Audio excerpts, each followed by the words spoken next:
pelajaran penting untuk seorang pemimpin. Studi kasus 2 bupati yang saya ketahui langsung, saya ikuti langsung, Bupati Pemalang dan yang kedua Bupati Pati.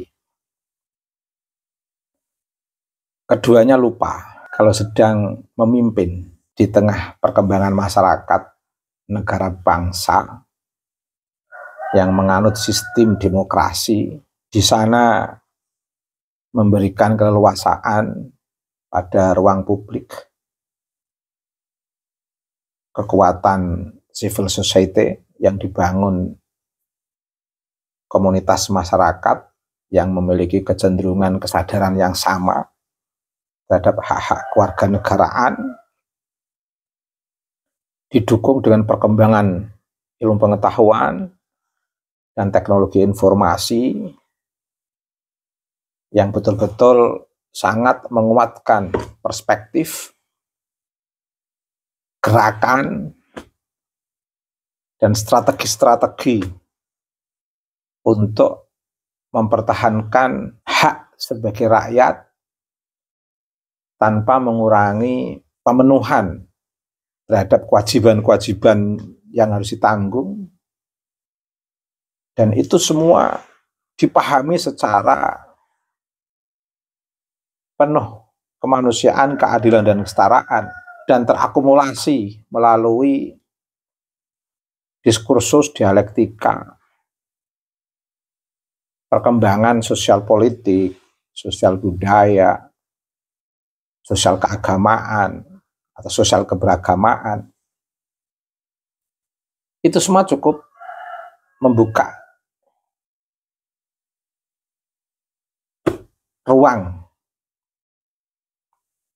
pembebasan dan pencerahan masyarakat. Nah, fenomena masyarakat yang seperti ini,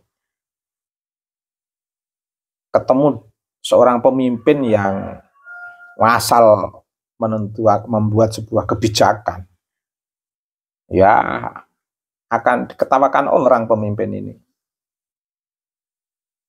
Pemimpin di era kondisi masyarakat yang saya gambarkan seperti tadi, itu harus betul-betul kalau mau mengeluarkan sebuah kebijakan, itu harus berbasis riset kebijakan.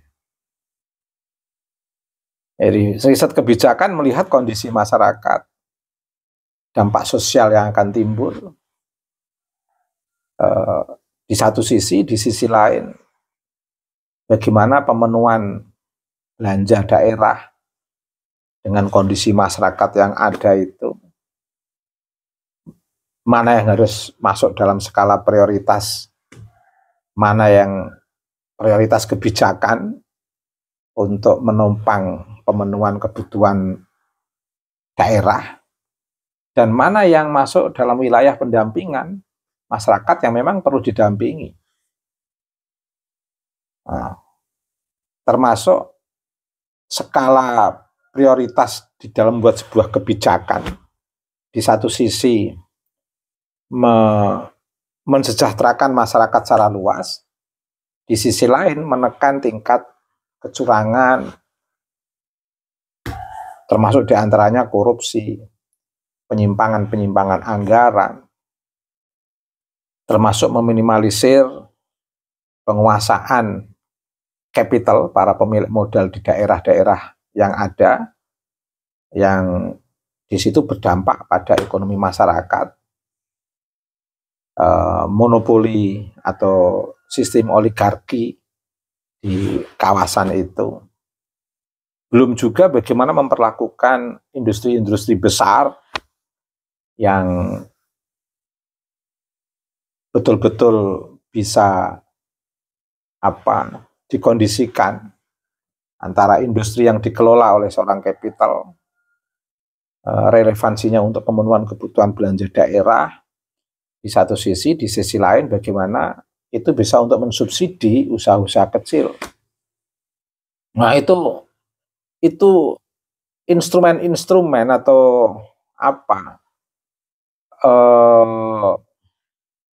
objek-objek riset yang akan bisa dipahami, disimpulkan untuk membuat sebuah kebijakan.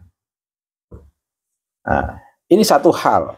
Hal lain, seorang pemimpin itu harus memperhatikan ini, komunikasi sosial. Pemimpin sekarang nggak bisa bersikap arogan, jumawa, asal seolah-olah seorang pemimpin itu mesti ditakuti, seorang pemimpin itu mesti akan leluasa melakukan sikap yang otoriter. Oh, nggak bisa begitu. Nah, masyarakat sekarang ada sistem kesadaran kolektif yang dibentuk perkembangan pengetahuan dan teknologi, kesadaran kolektif yang dibentuk untuk menentukan seorang pemimpin bahkan. Apalagi kepemimpinan berdasarkan trias politika, kekuasaan yang terbagi antara legislatif, yudikatif, dan eksekutif. Nah, baru jadi eksekutif, itu nggak boleh melakukan kesewenangan kebijakan. Karena di sana ada kekuasaan lain, yaitu legislatif, yudikatif. Masyarakat bisa satu sisi berani berbenturan dengan eksekutif, tapi mereka bisa memiliki wakil-wakil di legislatif dan bisa menekan yudikatif. Bahkan di sistem kesadaran masyarakat terhadap hak-hak kewarganegaraannya atau kesadaran sivik masyarakat itu ibarat tanpa didukung 3 sistem kekuasaan antara yudikatif, eksekutif, legislatif, di era perkembangan teknologi informasi, hak-hak sivik, hak-hak kewarganegaraan yang luar biasa yang sudah disadari masyarakat, ini masyarakat bisa menekan 3 sistem kekuasaan sekaligus. Apalagi baru eksekutif, sudah arogan dan sombong, repot sekali. Makanya penguasa sekarang itu harus kompromi, melakukan sebuah dialektika sistem kepemimpinan yang elegan, yang betul-betul menghargai hak-hak kemanusiaan, keadilan, dan kesetaraan, betul-betul memahami al-ahaq wal mustahaq. Siapa yang lebih punya hak di antara hak-hak yang perlu dikuasai atau dimiliki. Tentu juga harus menseimbangkan dengan kewajiban-kewajiban yang memang harus dikawal oleh banyak pihak. Sehingga masyarakat sekarang ini tahu hak dan kewajibannya. Sehingga ketika haknya ditekan di satu sisi, di sisi lain mereka sudah memenuhi kewajiban, pemerintah nggak bisa main otoriter. Karena begitu kewajiban mereka sudah dipenuhi, ada hak yang terintervensi, mereka bisa melakukan satu kekuatan bersama, dalam tanda kutip pemberontakan. Apalagi masyarakat negara kita ini hukum sudah berjalan. Keputusan hukum itu sudah memiliki peluang yang menggembirakan. Sistem otoritarianisme di era demokrasi seperti sekarang ini nggak bisa dijadikan alat penguasa untuk mempresur, menekan rakyat yang dipimpin, nggak bisa. Hukum sudah berjalan. Bahkan bila perlu tidak hanya hukum dalam ruang lingkup hukum yang berjalan di sebuah negara, bahkan hukum internasional pun sudah berjalan sekarang ini. Lah, pemimpin itu harus yang pinter, yang cerdas, memahami perkembangan ilmu pengetahuan teknologi, memahami perkembangan sosial politik, sosial kebudayaan, sosial keberagamaan masyarakat. Pemimpin kok hanya modal uang biar dipilih jadi bupati. Gimana? Pemimpin kok hanya modal otoriter, modal satu partai, diungkel-ungkel banyak orang, ditawakan banyak orang, tertawakan banyak orang. Ini sekarang ini, Bupati Pekalongan, Bupati Pati pada ditertawakan semua orang. Sampai orang masyarakat grassroots pun berani memarahi bupati. Bagaimana yang masyarakat yang kelas menengah dalam konteks pendidikan, kesadaran pendidikannya sudah tinggi, tertawa semua. Akhirnya kebobolan. Ini efek kebijakan yang tidak didasarkan pada riset kebijakan. Nah, sama Bupati Pemalang itu akhirnya diketawakan banyak orang. Sok jadi bupati, terus seolah-olah bebas menentukan kebijakan, sampai organisasi terlarang pun diizinkan untuk tampil, dan dampaknya sekarang terjadi konflik. Terlepas ada yang memainkan di sana, tapi terlalu berani mengambil resiko Bupati Pemalang itu. Mengapa?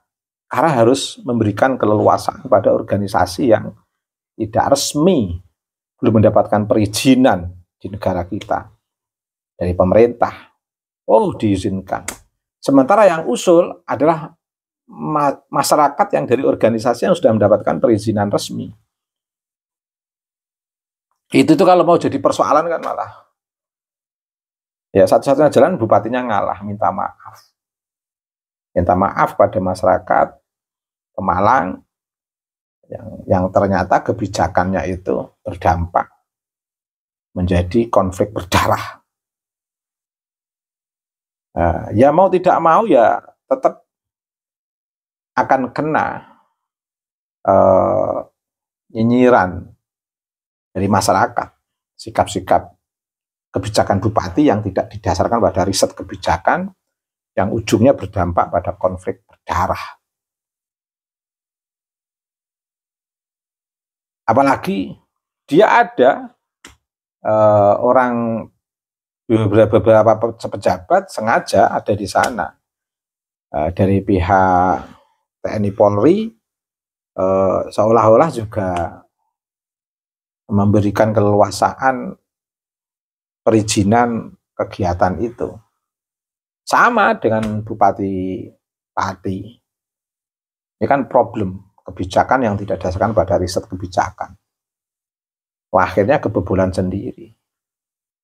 Nah, kalau masyarakat sudah, jangankan setingkat bupati, gubernur pun akan dituntut itu kalau merugikan masyarakat. Jangankan gubernur, presiden akan dituntut kalau merugikan masyarakat.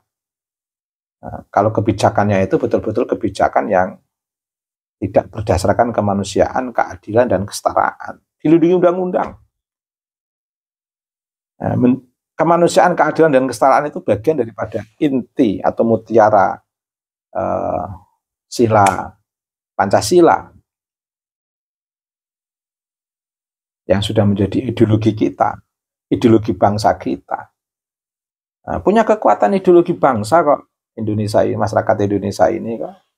Ada undang-undangnya kok. Ada hak-hak yang harus mereka pertahankan karena mereka punya merasa sudah melaksanakan sebuah kewajiban. Ala kulli hal, yang punya kawasan itu tidak hanya bupati, tapi masyarakat yang berada di daerah itu juga punya hak utuh atas kawasan tempat tinggal yang membentuk kesejarahan masing-masing individu di sebuah masyarakat. Dalam konteks ini masyarakat Pemalang, dan yang kedua masyarakat Pati misalnya. Dan sikap kehati-hatian seorang pemimpin dalam membuat sebuah kebijakan harus didasarkan pada riset kebijakan. Itu tidak hanya berlaku untuk Bupati Pemalang dan Bupati Pati, tapi juga seluruh pemimpin daerah di seluruh Indonesia ini. Juga untuk gubernur, juga untuk presiden. Rakyat kita sudah cerdas. Rakyat kita sudah memahami hak-hak warga negaraannya. Rakyat kita sudah memahami cara berdemokrasi. Rakyat kita sudah memiliki bersama dalam sistem kekuatan civil society sebagai kekuatan penyeimbang pemerintah. Rakyat kita sudah berani karena memahami hukum yang berlaku. Rakyat kita juga sudah punya kekuatan pengetahuan. Dan itu semua didukung dengan perkembangan teknologi yang bisa menyatukan seluruh rakyat yang memiliki nasib yang sama, berkebutuhan sama, yaitu berkebutuhan untuk menegakkan kemanusiaan, keadilan, dan kesetaraan. Hati-hati, jadi pemimpin daerah itu bukan kemudian memiliki kekuasaan penuh, sembarang melakukan sebuah kebijakan, nggak bisa. Terima kasih.